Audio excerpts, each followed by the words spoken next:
கதைச்சரம் நேயர்களுக்கு வணக்கம். எழுத்தாளர் ராஜம் கிருஷ்ணன் அவர்களின் குறிஞ்சித்தேன் என்ற நாவலை காணலாம். இந்நாவல் நீலகிரி மலையில் வாழும் வடுகரின மக்களின் வாழ்க்கை நம் கண்முன்னே படம் போல காட்டுகிறது. நஞ்சன், விஜயா இவர்களின் காதலும், குடும்ப வேறுபாடு காரணமாக அவர்கள் படும் இடர்களும், முடிவில் அவர்கள் காதல் எவ்வாறு வெற்றி பெறுகிறது என்பதையும் காணலாம். அதிகாரம் 7. புலியோ வினையோ. அன்று திங்கட்கிழமை. ரங்கன் பால்மனையில் புகுவதற்கான உரிமைச் சடங்கு அன்றுதான் நடைபெற இருந்தது. அதிகாலையிலேயே வீடு மெழுகி சுத்தம் செய்து சுடுநீர் வைத்து அனைவரும் நீராடினர். அண்ணன் தம்பி இருவரின் குடும்பமும் ஒன்று கூடின. கிழங்கும் கீரையும் ஒச்சையும் சாமையும் தினையும் அரிசியும் வெல்லமும் அந்த சிறிய சமையற்கட்டில் 100 பேர் விருந்துக்கு குவிந்தன. முதலீற்று கன்றுடன் முழு என்று நின்ற காரி எருமையை குளிப்பாட்டி மணிகள் கட்டி அலங்கரிப்பதில் ரங்கனின் தந்தை ஈடுபட்டிருந்தான். ஜோகியும் ரங்கம்மையும் ஹட்டி பையன்களுடன் குறுக்கும் நெடுக்கும் போவதும் வெல்லமும் பொரியும் வாங்கி தின்பதும் சிரிப்பதும் விளையாடுவதுமாக கழித்து கொண்டிருந்தனர். ரங்கன் மட்டும் புது உள்ளாடை மேலாடை தரித்து அலங்கரித்த பொம்மை போல நின்று கொண்டிருந்தான். ஒன்றிலும் அவன் மனம் செல்லவில்லை. தூரத்தில் யானை மந்தை போல தெரியும்.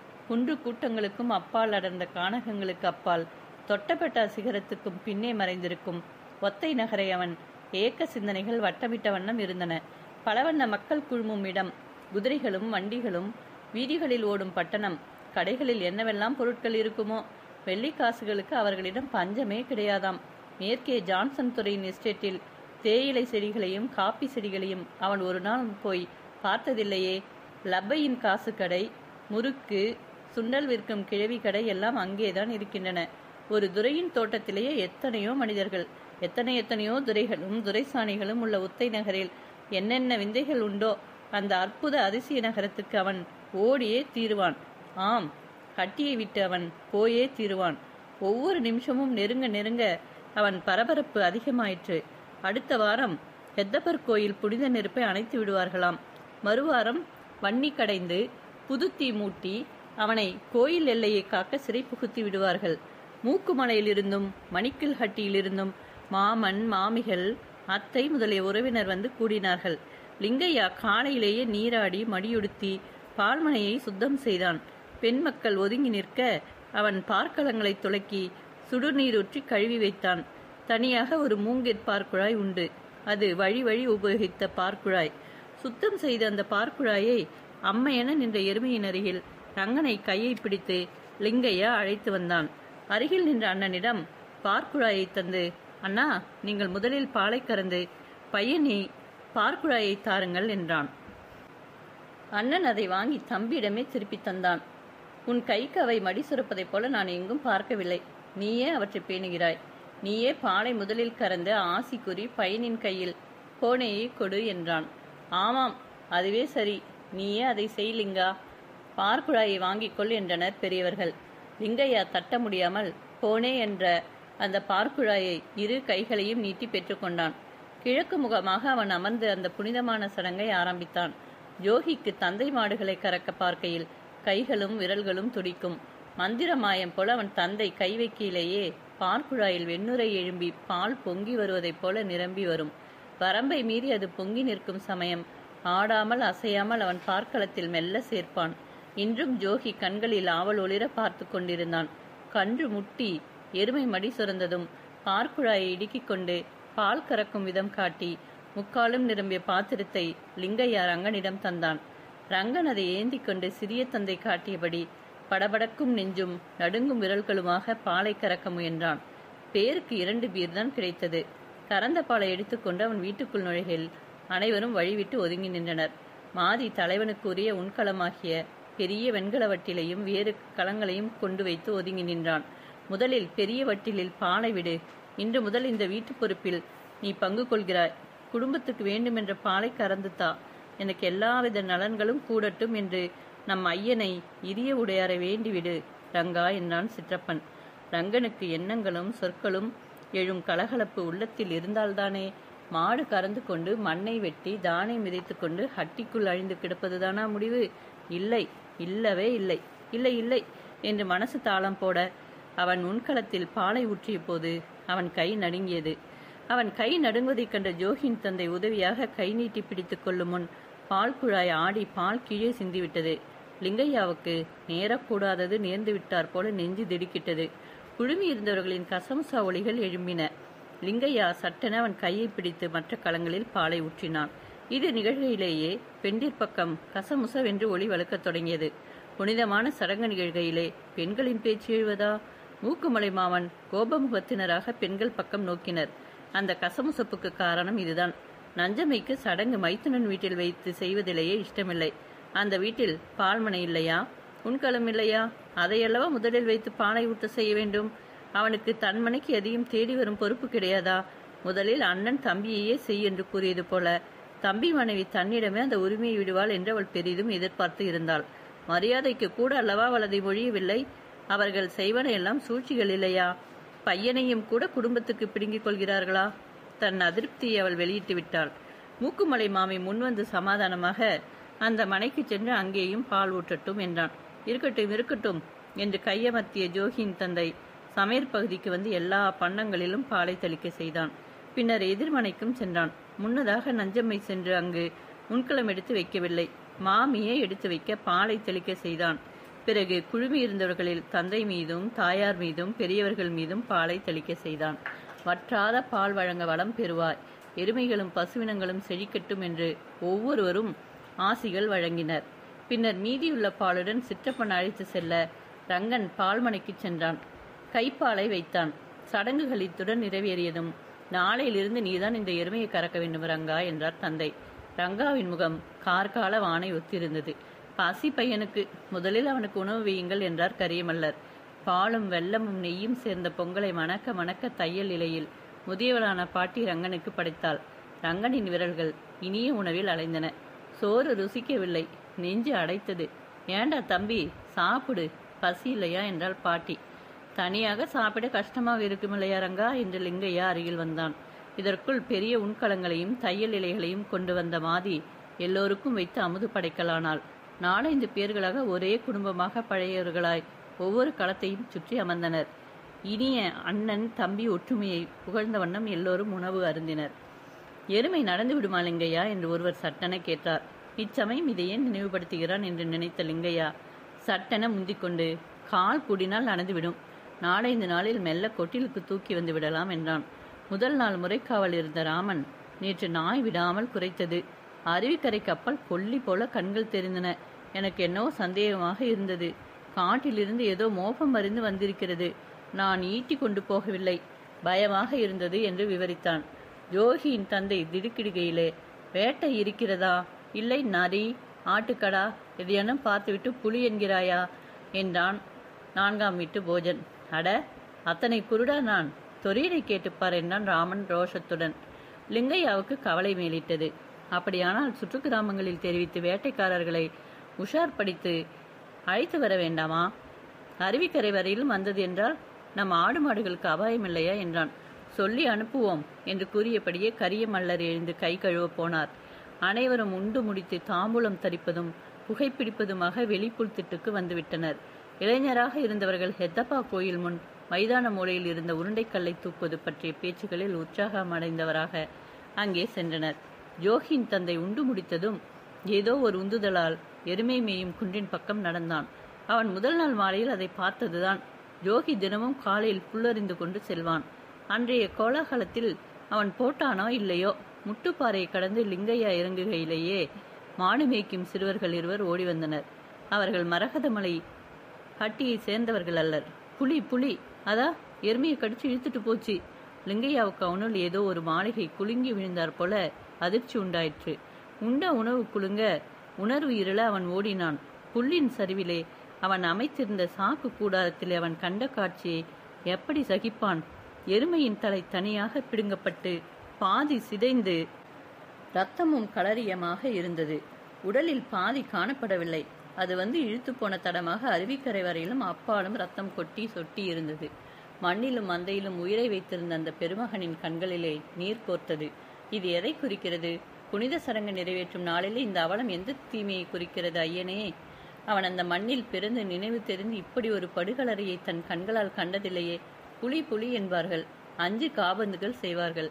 ஒரே ஒரு முறை எப்போதோ 3ஆம் வீட்டு மல்லனின் தாத்தா சிறுத்தை ஒன்றை ஈட்டி எறிந்து கொண்டு வந்ததுண்டு. அது தவிர ஜான்சன் எஸ்டேட் துரை கூட இந்த பக்கம் புலி இல்லை என்று சொல்லிக்கொண்டு காடையையும் கௌதாரியையும் முயலையும் அல்லவா சுட்டு கொண்டு போகும் செய்தி கேட்டிருக்கிறான். அப்படி இருக்க பட்ட பகலில் புலி தோன்றி இப்படி ஒரு கோரத்தை நிகழ்த்தி போயிருக்கிறதே, இது புலிதானா அல்லது மந்திரமா இல்ல மாயமா? ஒரு நினைவு அவனுள் தோன்றி உச்சந்தலையிலிருந்து உள்ளங்கால் வரையிலும் சிலிர்ப்பை ஓட்டியது. ரங்கன் இரிய உடையாருக்கு உகந்தவன் அல்லனோ?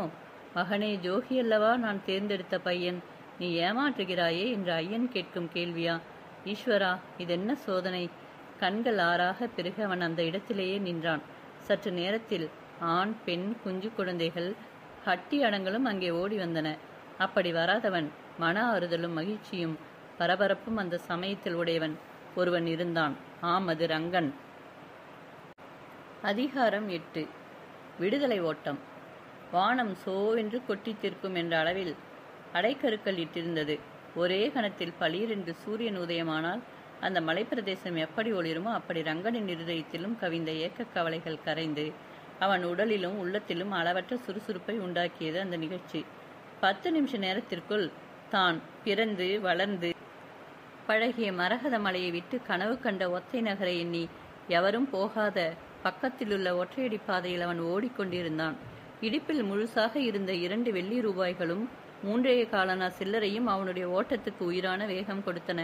ஐயோ என்று வீட்டார் அப்படியே எல்லாவற்றையும் போட்டுவிட்டு ஓடிய போது பால்மனைக்குள் ஒரு களத்துக்குள் பட்டுப்பை ஒன்றில் சிற்றப்பன் சேமித்து வைத்திருந்த 10 ரூபாயிலிருந்து எடுத்த வெள்ளி ரூபாய்கள் அவை. கட்ட வீழ்ந்ததும் ஓடும் கன்று போல அவன் திரும்பி பாராமலே வழியை நோக்காமலேதான் ஓடினான். டீ எஸ்டேட்டை கடந்ததும் மலைக்காடு. எந்த மலை, எந்த காடு?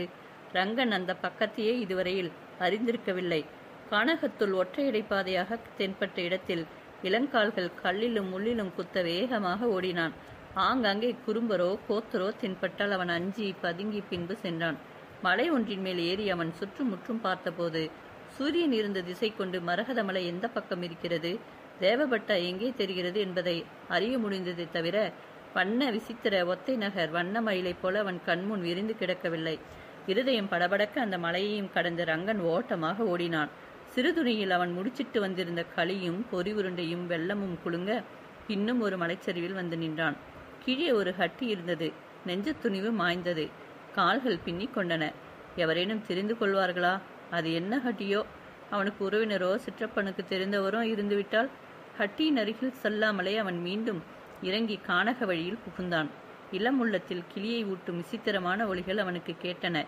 இரியவுடை ஈசரே, இன்று என்னை பத்திரமாக சேர்த்து விடுங்கள், என்னை ஒத்தையிலே கொண்டு போய் சேர்த்து விடுங்கள் என்றெல்லாம் இரிய உடையர் இல்லை என்று மறுத்த உள்ளம் அந்த இக்கட்டான நிலையில் பாவங்களை மன்னிக்கச் சொல்லி இறஞ்சியது. புதர்களிலும் பாறையின் பக்கங்களிலும் புலி ஒளிந்திருக்குமோ என்ற கிளி அவனுக்கு உண்டாயிற்று. வெகு தூரம் பல காடு மலைகளை கடந்து அவன் ஓடிய பிறகு திக்கு திசை தெரியவில்லை. மரகத மலையோ தேவபெட்டாவோ அவன் கண்களில் படவில்லை. கழுகு மூக்கு போன்ற பாறையுடன் ஒரு மலைதான் அவனுக்கு முன் இப்போது தெரிந்தது. இளங்கால்கள் நோவ அந்த வனாந்தரத்தில் நிற்கதியாக வந்து நின்ற அவன் கண்களில் நீர் பெருகியது.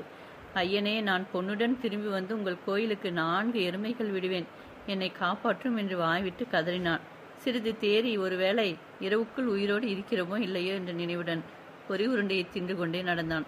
பொழுது தேயும் சமயத்தில் அந்த குன்றின் உச்சியில் அவன் நின்று பார்க்கையில் அவன் உள்ளத்தில் தெம்பு பிறந்தது. வளைந்து சென்ற குன்றுகளின் நடுவில் பசுமையான புல்வெளி, வளைவான குறுகிய பொந்து போன்ற வாயில்களுடன் கணக்குள்ளால் வேயப்பெற்ற குடிசைகள் ஒரு புறம், கல் கட்டிடமான கோபுரம் இன்னொரு புறம், எருமை மந்தைகள் நிற்கும் கொட்டடி. தோதவர் மந்து.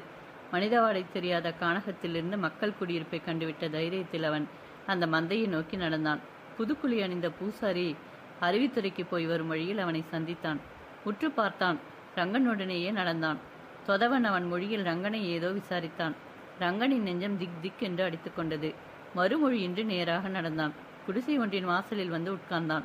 அந்த குடிசை வாசலில் கம்பளி பொருத்தி கிழவி ஒருத்தியும் இளைஞனான ஒருவனும் அமர்ந்திருந்தனர். ரங்கனுடன் வந்த பூசாரி அவர்களை பார்த்து ஏதோ பேசினான். குடிசைக்குள் இருந்து வெண்ணெய் பளபளப்பு மின்னும் திரிக்கப்பட்ட கூந்தலுடைய அழகி ஒருத்தி வந்தாள். சற்றைக்கெல்லாம் அங்கே கூட்டம் அவனை சுற்றி கூடிவிட்டது. அவர்களுடைய மொழியில் என்னென்னவோ கேட்டு அவனை திணற அடித்தார்கள். ரங்கன் மறுமொழியே பேசவில்லை. ஓடி வந்த களைப்பு. துணி மடிப்பிலிருந்து களியையும் வெள்ளத்தையும் எடுத்து தின்னத் தொடங்கினான். ஒரு கிழவன் அருகில் வந்து அவன் தலையை நிமிர்த்தி, ஹட்டியிலிருந்து வருகிறாயா, எங்கே வந்தாய் என்று அன்புடன் ரங்கனின் தாய்மொழியில் வினவினான். எனக்கு ஒத்தை அண்ணனுடன் ஹட்டிக்கு வந்தேன். எனக்கு மணிக்கல் ஹட்டி. அண்ணன் முன்னே போய்விட்டான். நான் ஒரு ஒத்தைக்கு போக வேண்டும். வழி தவறிவிட்டது என்ற பொய்யை நிசமாக நடிக்கையிலே அவனுக்கு அழுகை வந்துவிட்டது. வழிதானே தவறியது, போகட்டும். காலையிலே ஒத்தை போகலாம் என்று கிழவன் ஆதரவாக அவனை சமாதானம் செய்தான். அன்றிரவு அவர்களின் இளம் விருந்தாளையாக இருந்த ரங்கன் சாமை சோறும் நெய்யும் உண்டு அந்த அடக்கமான குடிசையிலே உறங்கிய பிறகு காலை கதிரவனுடன் தன் ஒத்தை பிரயாணத்தை தொடங்க சித்தமானான். உடன் ஒரு தொதவ வாலிபன் துணை வர கதிரவன் உச்சிக்கு வரும் முன்னே ரங்கன் ஒத்தையின் எல்லையை அடைந்தான். வளைவாக மலைகளை சுற்றியும் குறுக்கே பிளந்தும் ஓடும் சாலைகளின் அழகை சொல்ல முடியுமா? மேட்டிலும் பள்ளத்திலும் எத்தனை எத்தனை கட்டிடங்கள்! சிலுவை உச்சுடன் தோன்றும் மாதா கோயில் கோபுரத்தைக் கண்டு ரங்கன் அதிசயித்தான். அதுவும் தொதவர் கோயில் போலும். தெருக்களில் எத்தனை துரைமார்கள், பளபளக்கும் டாங்கா வண்டிகள், நிமிர்ந்து ராஜநடை போடும் குதிரைகள், தலைப்பாகை அணிந்த மக்கள், நாய்களை பிடித்து கொண்டு செல்லும் துரைசாணிகளின் ஒய்யாரம்தான் என்ன! முள்ளுப்பழம் போன்ற உதடுகளும் ஒரே மெல்லை மேனியுமாக அவர்கள் தெய்வ பிறவிகள் போலும். துணை வந்த தொதவனிடம், எனக்கு இனிமேல் போகத் தெரியும் என்றான் ரங்கன். இனி இப்படி தனியாக வராதே என்று பொருள்பட நோக்கிவிட்டு பாதையில் இருந்த கடை ஒன்றில் நின்றான். ரங்கன் பார்த்தபடி திறந்த வாயுடன் அதிசயித்து நின்றான். தெருக்களில் சுற்றினான். பொட்டானிக்கல் நந்தவனத்து ரோஜா செடிகளை பார்த்து மகிழ்ந்தான். கவர்னர் மாளிகை வாசலில் நின்ற மெய்காப்பாளர்களையும் குதிரைகளையும் எட்ட நின்று அச்சம் தோய எட்டி பார்த்தான். பின்னும் நடந்தான். கடை வீதியில் லாலாவிடம் காலனவாக்கு மிட்டாய் வாங்கி ஆவல் தீர ருசித்து தின்றான். இரவு நெருங்கும் வரையில் இவ்விதம் சந்தை கடைகளின் அருகில் திரிந்தான். இரவு கடும்பனி பெய்யுமே, எங்கே முடங்குவது?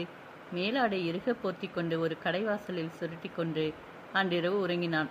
மறுநாள் சந்தையில் ஒரு கூடை வாங்கி வைத்து கொண்டான். காயும் கறியும் முட்டை மீன் வகைகளும் வாங்கி அங்கே வரும் வெள்ளைக்கார சீமான் சீமாட்டிகளை சுற்றி கூலி கூலி சார் கூலி என்று கூவிக்கொண்டு வர அவன் ஒரே நாளில் பழகிவிட்டான். முதல் நாளை 2 அணா சம்பாதித்தான். அதனால் அவன் அடைந்த மகிழ்ச்சிக்கு அளவே இல்லை. காசு, ஹட்டியில் காசை கண்ணால் பார்க்க முடியுமோ? வெறும் சாமை சோறு, களி. அவன் வெறுப்புடன் உதடுகளை மடித்து கொண்டான். கோயம்புத்தூர் பக்கத்திலிருந்து அந்த மலையில் பிழைக்க வந்த மூதாட்டி ஒருத்தி ஆப்பம் சுட்டு விற்றாள். தம்படிக்கு 1, 6 ஆப்பங்கள். காலை வேளையில் அவன் பதிவாக சென்று தின்று வரலானான். அவனுடைய சம்பாதனையில் ஹட்டியில் காணாத என்னென்னவோ தின்பண்டங்களை தின்ன முடிந்தது. அப்போது பனிக்காலமாதலால் உருளைக்கிழங்கும் இலைக்கோசும் பூக்கோசும் கலைக்கோசும் முள்ளங்கியும் சந்தையில் வந்து குவிந்திருந்தன.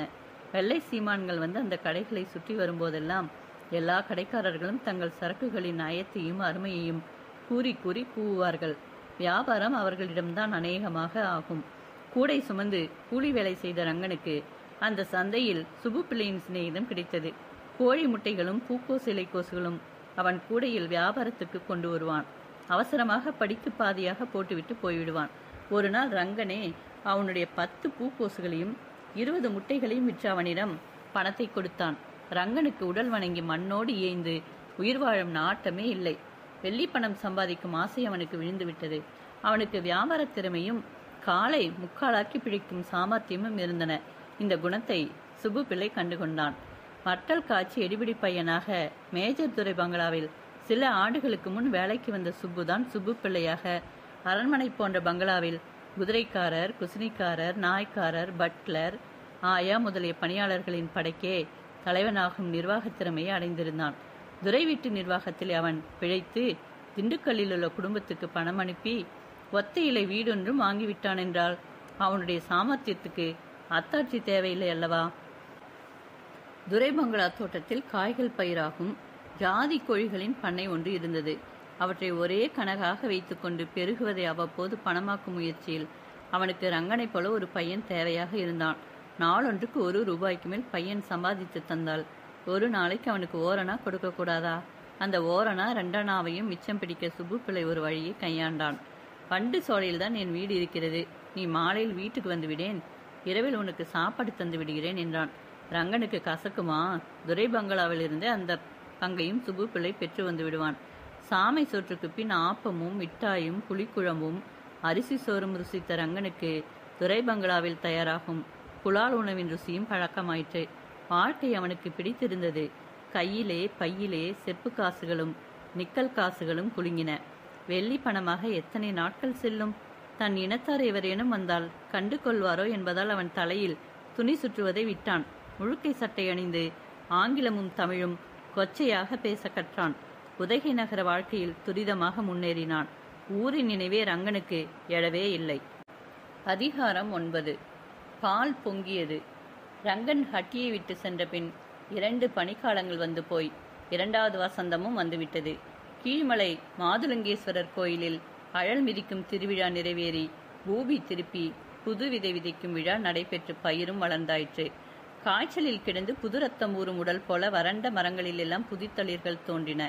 காய்ந்து கிடந்த புல்தரையெல்லாம் திரைக்கடலோடி திரும்பும் தந்தையை வரவேற்க துள்ளி வரும் இளம் குழந்தை போல தளிர்த்து சிரித்தது. ஊரெல்லாம் இன்பம் கொண்டு வரும் வசந்த காலம். சென்ற 2 ஆண்டுகளாக ஜோகியின் வீட்டில் இன்பத்தை கொண்டு வரவில்லையே. அந்த வீட்டில் எத்தனை மாறுதல்கள் நிகழ்ந்துவிட்டன.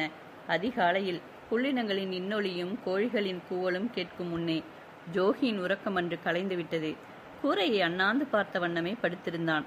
மேலே மூங்கிலாலான பரண். அந்த பரணியில் வீட்டுக்கு வேண்டிய தானியங்கள், கிழங்குகள் முதலிய பண்டங்களை சேமித்து வைத்திருப்பார்கள். அவனுடைய தந்தையின் உடல் உழைப்பாலும் தாயின் ஒத்துழைப்பாலும் தானியங்களும் குறையாமல் எப்போதும் அந்த வீட்டில் நிறைந்திருக்கும். ஜோகியின் சிறு உள்ளத்தில் இதுவரை கவலை குடியிருந்ததே இல்லை. ரங்கனின் வீட்டை போன்றதென்று நம் வீடு. எத்தனை பேர் எப்போது வந்தாலும் சோறும் களியும் கொடுக்க தானியங்கள் உண்டு என்பது அவனுள் சிறு பருவத்திலேயே ஊன்றிய நம்பிக்கையும் பெருமையுமாக இருந்தது. அந்த நம்பிக்கை இப்போது ஆட்டம் கண்டுவிட்டது. ஒரு குறிஞ்சிக்குரிய ஆண்டுகள் முழுவதும் கடந்திராத பருவத்தினான அவனுடைய உள்ளத்தில் குடும்பத்தை பற்றிய பொறுப்பும் கவலையும் தாமாக புகுந்துவிட்டன. அண்ணாந்து பரணையே பார்த்து கொண்டிருந்தவன் அருகில் கம்பளி இழுத்து மூடிக்கொண்டு உறங்கும் தந்தையை பார்த்தான். அவனுடைய தங்கை லிங்கையா இந்நேரம் வரையிலும் தூங்குவாரா? அதற்குள் எழுந்து காலை பிரார்த்தனையுடன் மாடுகளை அவிழ்க்கப் போய்விடுவாரே. அந்த மச்சிலுள்ள தானியம் அடுத்த அறுவடை வரையிலும் போதுமானதாக இருக்கலாம். அதற்கு பின் ஜோகியின் பெரிய தந்தை இப்போதாவது வேலைக்கு செல்கிறானா? இல்லையே. மாறுதல்கள், நஷ்டங்கள் எல்லாம் பெரியப்பனின் வீட்டுக்குத்தான் வந்தன. அவர்கள் எருமையை தான் புலி கொண்டு போயிற்று. ரங்கன் எங்கோ ஓடிப்போனான். ஆனால் பெரிய தந்தை முன்போலவே உணவு கொள்கிறான். மாலையில் வீடு திரும்புவான். தள்ளாடிய வண்ணம் பெரியம்மை முன்போலவே சத்தம் போடுவாள், சாபமிடுவாள். மைத்துனன் வீட்டிலிருந்து தானியமும் பாலும் பெற்று போகிறாள். முன்போலவே ரங்கி அழும் குழந்தையை கையில் பிடித்துக்கொண்டு தன்னோடொத்த சிறுமிகளுடன் ஓடி விளையாடுகிறாள். அவர்கள் வீட்டில் ஒன்றுமே இல்லை. ஆனால் ஜோகியின் வீட்டில் மட்டும் என்ன வந்தது? அன்று ரங்கனை காணவில்லை என்று அறிந்ததும் ஜோகியின் தந்தை எப்படி அழுதான். இரிய உடைய ஈசா, நான் தப்பு செய்தேன். நான் உன்னை ஏமாற்ற பார்த்தேன். நீ என்னை ஏமாற்றி விட்டாயே. நான் பாவி என்று முட்டிக்கொண்டல்லவா அழுதான். ரங்கன் மறைந்ததற்கும் அவனுக்கும் என்ன சம்பந்தம்? அவன் அப்படி அழுதபோது ஹட்டியே கூடி அவனை தேற்றியது. கரியமல்லர் 4 கிராமங்களுக்கும் உடனே ஆள் அனுப்பினார். கோத்தை பக்கம் மாமன் வீடு, அத்தை வீடு, எங்குமே ரங்கனை காண கிடைக்கவில்லை. அப்படியானால் ரங்கன் எங்கே போயிருப்பான்? அவனுக்கு எப்படி துணிச்சல் வந்திருக்கும்? மணிக்கல்லட்டியிலிருந்து அன்றொரு நாள் வந்த பார்வின் தந்தை ஒத்தையில் கூட விசாரித்து பார்த்ததாகவும் காணவில்லை என்றும் தெரிவித்து விட்டார். ஒருவேளை எருமையை கொன்ற புலியை ரங்கனையும் இழுத்து போயிருக்குமோ? புலி நிசமான புலியோ குறும்பர்களின் ஏவலோ? 2 ஆண்டுகளாக குறும்பர்களுக்கு பெரிய பங்கில் மானியம் கொடுபடவில்லை. அதனால் அவர்கள் கோபம் கொண்டு தீங்கிழிக்கின்றனரோ? இப்படி நினைக்கையில் ஜோகியின் உடல் நடுங்கியது. இம்முறை பயிர் விளைவிக்க முடியாதபடி அவன் தந்தை நோயில் விழுந்து விட்டானே. அதுவும் குறும்பர்களின் சூழ்ச்சியாக இருக்குமோ? சில நாட்களாகவே அவன் தந்தைக்கு ஒருவித காய்ச்சல் வருகிறது. அந்த காய்ச்சல் வரும்போது உடலை தூக்கி தூக்கி போட பற்கள் கிடுகிடுக்க குளிர் நடுங்குகிறது. அம்மை அமுக்கி பிடித்துக் கொள்வாள். பிடித்து கொண்டாலும் எல்லா கம்பளிகளையும் போட்டு மூடுவார்கள். பின்னர் அருகில் உட்கார முடியாதபடி உடல் அனல் பறக்கும். கண்களை விழிக்காமல் அவன் பிதற்றுவான். என் ஐயனே, நான் உங்களை ஏமாற்ற நினைத்தேன். பாவி பாவி என்றெல்லாம் அலறுவான். அடரங்கா, காப்பை எடுத்து எங்கேயடா ஒளித்து வைத்தாய்? காப்பை எடுத்த மாதிரி பட்டுப்பை பணத்தையும் நீதானே எடுத்திருக்கிறாய் என்று அதட்டுவான். ஒவ்வொரு தடவை விழிகள் கொட்டையாக உருண்டுவிட எழுந்து ஓடுவான். ஒரு நாள் இந்த காய்ச்சல் அவனை அழைத்து அலைகழிக்கும். மறுநாள் இரவே குளமாக வேர்த்து காய்ச்சல் விட்டுவிடும். காலையில் சுடுநீரும் கஞ்சியும் அருந்தி சோபை இழந்தவனாக அவன் மாடுகளை கறப்பான். அதற்குள் களைப்பு வந்துவிடும் என்றாலும் பகலில் விளைநிலத்துக்கு போய் மனசிலுள்ள ஆசையே சக்தியாக திரட்டிக்கொண்டு விழிப்பான். மறுநாள் பகலுக்கு மறுபடியும் சொல்லி வைத்தாற்போல் அந்த குளிரும் காய்ச்சலும் வந்துவிடும். அண்டை வீட்டு பெள்ளி அன்று ஜோகியிடம் அம்மாதிரியான ஏவல் காய்ச்சல் அவனுடைய அத்தை மகனுக்கு வந்ததாகவும் குடும்பத் தலைவனிடம் சென்று பேசி காணிக்கைகள் வைத்த பிறகு காய்ச்சல் போய்விட்டதாகவும் கூறியிருந்தான். அப்பனுக்கும் அது மாதிரி ஏதும் செய்யாவிட்டால் அடுத்த ஆண்டு குடும்பம் எப்படி நடக்கும்? முதல் நாள் முழுவதும் அவனுக்கு காய்ச்சல். எழுந்திருக்கவில்லை. அம்மையோ பாவம், அவன் தந்தை விதைத்திருக்கும் சொற்ப நிலத்தில் அவளல்லவோ பாடுபடுகிறாள். அலுப்பு சலுப்பு, இன்னமும் உறங்குகிறாள். ஜோகி இத்தகைய கவலை பாயும் எண்ணங்களுடன் விழித்து கொண்டிருக்கையில் பாட்டி மெல்ல மெல்ல பழக்கத்தில் எழுந்து சென்றாள். அவளுக்கு கண் பார்வை அவ்வளவு தெளிவில்லை என்றாலும் மகன் படுத்துவிட்ட பிறகு தனக்கு பொறுப்பு அதிகமாகிவிட்டது போல அதிகாலையிலேயே எழுந்து கொட்டிலில் சாணத்தை வாரி எருக்குழியை நிரப்புவதை தன் பொறுப்பாக கொண்டு விட்டாள். அம்மே, அம்மா, தந்தை ஈனசுரத்தில் முனகியது கேட்டு ஜோகி அருகில் சென்றான். சிறுவிழிகளில் பரிதாபமும் கவலையும் தேங்க அப்பா என்றான். பாட்டி எழுந்தாச்சா? சுடுநீர் தாகமா இருக்குது என்று சைகை காட்டினான் லிங்கையா. ஜோகி பாட்டியை அழைக்கவில்லை, அம்மையையும் அழைக்கவில்லை. துள்ளி ஓடினான். சருகுகளையும் சுள்ளிகளையும் போட்டு அடுப்பில் தீ மூட்டினான். பானையிலிருந்து நீரெடுத்து பல்லாயை அடுப்பில் வைத்தான். அடுப்பு சுள்ளிகளை வெடித்த சத்தமும் புகையும் மாதியை எழுப்பிவிட்டன. மேல் முண்டையும் தலைவட்டையும் சரியாக்கிக் கொண்டு பரபரப்புடன் அடுப்படிக்கு வந்தாள். ஜோகி, நீயா? அப்பா சுடுநீர் கேட்டார்மா, தாகமா இருக்குதான். என் கண்ணே என்று கூறிய அவள் மைந்தனின் முகத்தோடு தன் முகத்தை சேர்த்து கொண்டாள். எத்தனை இதம், எத்தனை ஆறுதல், எத்தனை மகிழ்ச்சி! ஜோகியின் கவலைகள் கண்களில் உருகி வந்தன. எத்தனை நாளைக்குமா அப்பாவுக்கு காய்ச்சல் அடிக்கும்? பெரியப்பாவைப் போல அப்பாவும் வேலை செய்யாவிட்டால் நான் என்னம்மா செய்வோம்? அந்த ஈசன் என்னதான் நினைத்திருக்கிறானோ என்று கூறிய மாதியின் கண்களில் ஈரம் பசைத்தது. அம்மா, பெல்லி சொல்றான், குறும்பர் ஏவல் வைத்து விட்டார்களாம். நிசமா இருக்குமாம்மா? மந்திரமோ மாயமோ? நன்றாக இருந்த கிளைக்கு இந்த வீட்டுக்கு பழுது வந்து விட்டது. ஜோகி தொரியனுடன் போய் தாத்தாவை அழைத்து வருகிறாயா? மணிக்கல்லட்டியிலிருந்து. தாத்தா வந்து ஐயனின் காய்ச்சலை எப்படியம்மா போக்குவார்? மருந்து தருவாரடா குழந்தாய். இந்நிலையில் பல்லாயில் வைத்த நீர் கொதித்தது. முதல் நாள் கொண்டு வந்த தேயிலையை போட்டு அந்த நீரை எடுத்து அவள் ஆற்றி கணவனுக்கு கொண்டு சென்றாள். செழுங்கருமை கலந்து உரமேறிய மண்ணின் நிறம் போன்ற மேனி நிறம் பசலை படர்ந்து வெளுத்துவிட கன்னங்களில் எலும்பு முட்ட அவன் முகத்தை கண்டதும் மாதியின் கவலைகள் எத்தனை அடங்கினாலும் அடங்காமல் எழும்பின. எண்ணி சொல்லிக் கொண்டிருந்தாய் மாதி? ஒன்றுமில்லை என்று அவள் தரையை நோக்கினாள். இப்படியே போய்க் கொண்டிருந்தால் எத்தனை நாளைக்கு? கண்களில் நீர் சுரப்பதை அறிந்த கணவன் கசிந்தவனாக அதை துடைத்தான். ஏன் அழுகிறாய்? எனக்கு ஒன்றுமில்லை என்றான். நான் மணிக்கல்லட்டிக்கு ஐயனுக்கு சொல்லி அனுப்புகிறேன். பிடிவாதம் செய்யாதீர்கள். நாம் எருமைகளை ஓட்டிக்கொண்டு அங்கே போய்விடுவோம். எனக்கு இங்கே இருக்கவே பயமாக இருக்கிறது. அவள் மனதில் படர்ந்த யோசனை இதுவே. கொத்தும் முள்ளும் பிடிக்கும் கை நன்றாக இருந்தால் எங்கேதான் பிழைக்க முடியாது? அண்ணன் குடும்பத்தையும் தாங்கும் சுமை கழிய வேண்டுமானால் மரகத மலையை விட்டு போகாமல் முடியுமா? ஒரு பையன் இருக்கிறான், வயசுக்கு வந்து குடும்பத்தை பொறுப்பாவான் என்றிருந்த அற்ப சொற்ப நம்பிக்கையும் வற்றடித்துவிட்டு பையன் மாயமாக போய்விட்டான். இனி நடக்க பயிலும் குழந்தை என்றைக்கு நடவுக்கு பெரியவனாவான்? மரகத மலை மண்ணை உதறிவிட்டு போகும் வரையில் குடும்பத்துக்கு விடுதலை இல்லை என்றே அவள் நினைத்தாள். அவள் எண்ணத்தை அறிந்ததும் ஜோகியின் தந்தை குரலில் உறுதியுடன், ஒருவரையும் வர சொல்ல வேண்டாம், என்னால் இந்த இடத்தை விட்டு வர முடியாது என்றான்.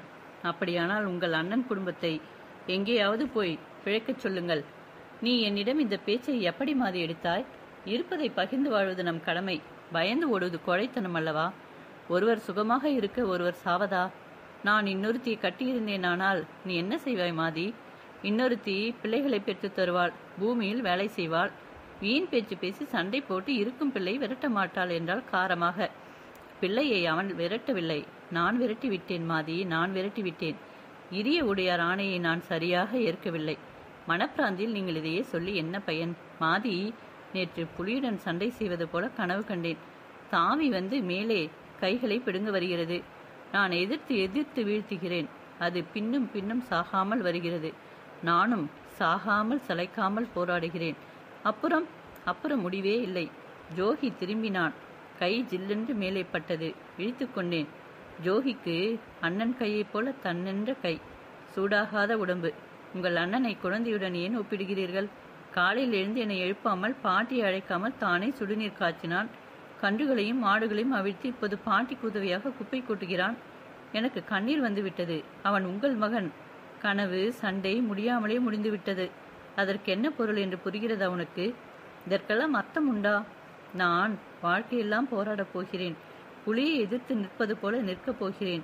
இந்த நோவோடு போராடி போராடி சாகாமலே நிற்கப் போகிறேன். இப்படியெல்லாம் பேசாதீர்கள் என்று கண்களில் நீர்முத்துக்கள் சிதற அவன் வாயை பொத்தியது அவள் கரம். அழகும் உடற்கட்டும் பார்த்து 100 ரூபாய் கொடுத்து உன் அக்காளை மூத்த மகனுக்கு ஐயன் கொண்டு வந்தார். அந்த அழகும் கட்டும் நிலைக்கவில்லை. அழகில்லாமல் மெலிந்த பெண்ணை மாமன் எனக்கு தந்தார். 50 வெள்ளி ரூபாய்க்கு விலை மதிப்பில்லாத தங்கத்தை தந்தார். நான் இப்படியே போராடி கொண்டிருந்தால் நீ வெறுக்க மாட்டேயே மாதம்மா? என் ஜோகியை விட்டு நான் போவேனா? இதெல்லாம் என்ன பேச்சு? நம் குழந்தையை இன்னொரு அம்மா வந்து பார்க்க நான் விட்டு போவேனா? எனக்கு உங்கள் இந்த உயிர் இருக்கும் இடம் கோயில். என் குழந்தைகள் அதல் ஒளிரும் தீபங்கள். மண்ணோடு விளையாடும் அந்த கைகள் அவன் கண்ணீரில் நனைந்தன. சுல்லென்று வெயில் உரைத்த பின் மெல்ல ஜோகியின் தந்தை எழுந்து வந்தான். பால்மணிக்கு சென்று மடியுடுத்தி கொண்டான். மெலிந்த கைகளில் பார்க்கோலையுடன் வீட்டு பின்புறம் எருமையினிடம் வந்தான். ஜோகி கன்றை அவிழ்த்து விட்டபோது எருமை அருமை எஜமானின் கையை நக்கியது.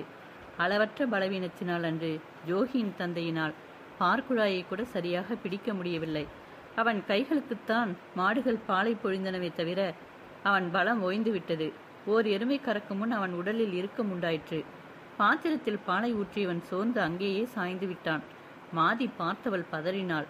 அவள் பார்க்குவளை ஏந்தி மடியாடை தரித்து வரும் நேரம் எதிர் நிற்க கூட தயங்கும் அவள் ஓடி சென்று சோருடன் சாய்ந்த நிலையில் தாங்கிக் கொண்டாள். ஐயோ, நான் காகையண்ணனை வரை சொல்லியிருப்பேனே, உடல் சில்லிட்டு வேர்க்கிறதே என்று அவள் கண்ணீருடன் மாமியை பரபரப்புடன் அழைத்தாள். மாட்டுக்கோளுடன் நின்ற ஜோகி போ என்று கதறியதை கண்ட தந்தை மெல்ல கண் விழித்து அவனை உட்கார சொல்லி சைகை காட்டினான். மாதி என்றான். என்ன, இன்று திங்கட்கிழமை அல்ல? ஆமாம்.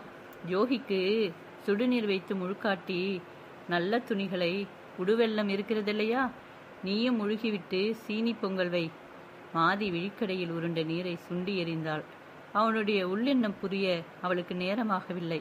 அந்த பையனுக்கு ஊர்கூட்டி கூடு கூடாக தானியம் சமைத்து விருந்து வைத்து செய்த வைபவத்தை இன்று தன் மைந்தனுக்கு ஒரு கோலாகலமும் இன்றி செய்ய போகிறான் லிங்கையா.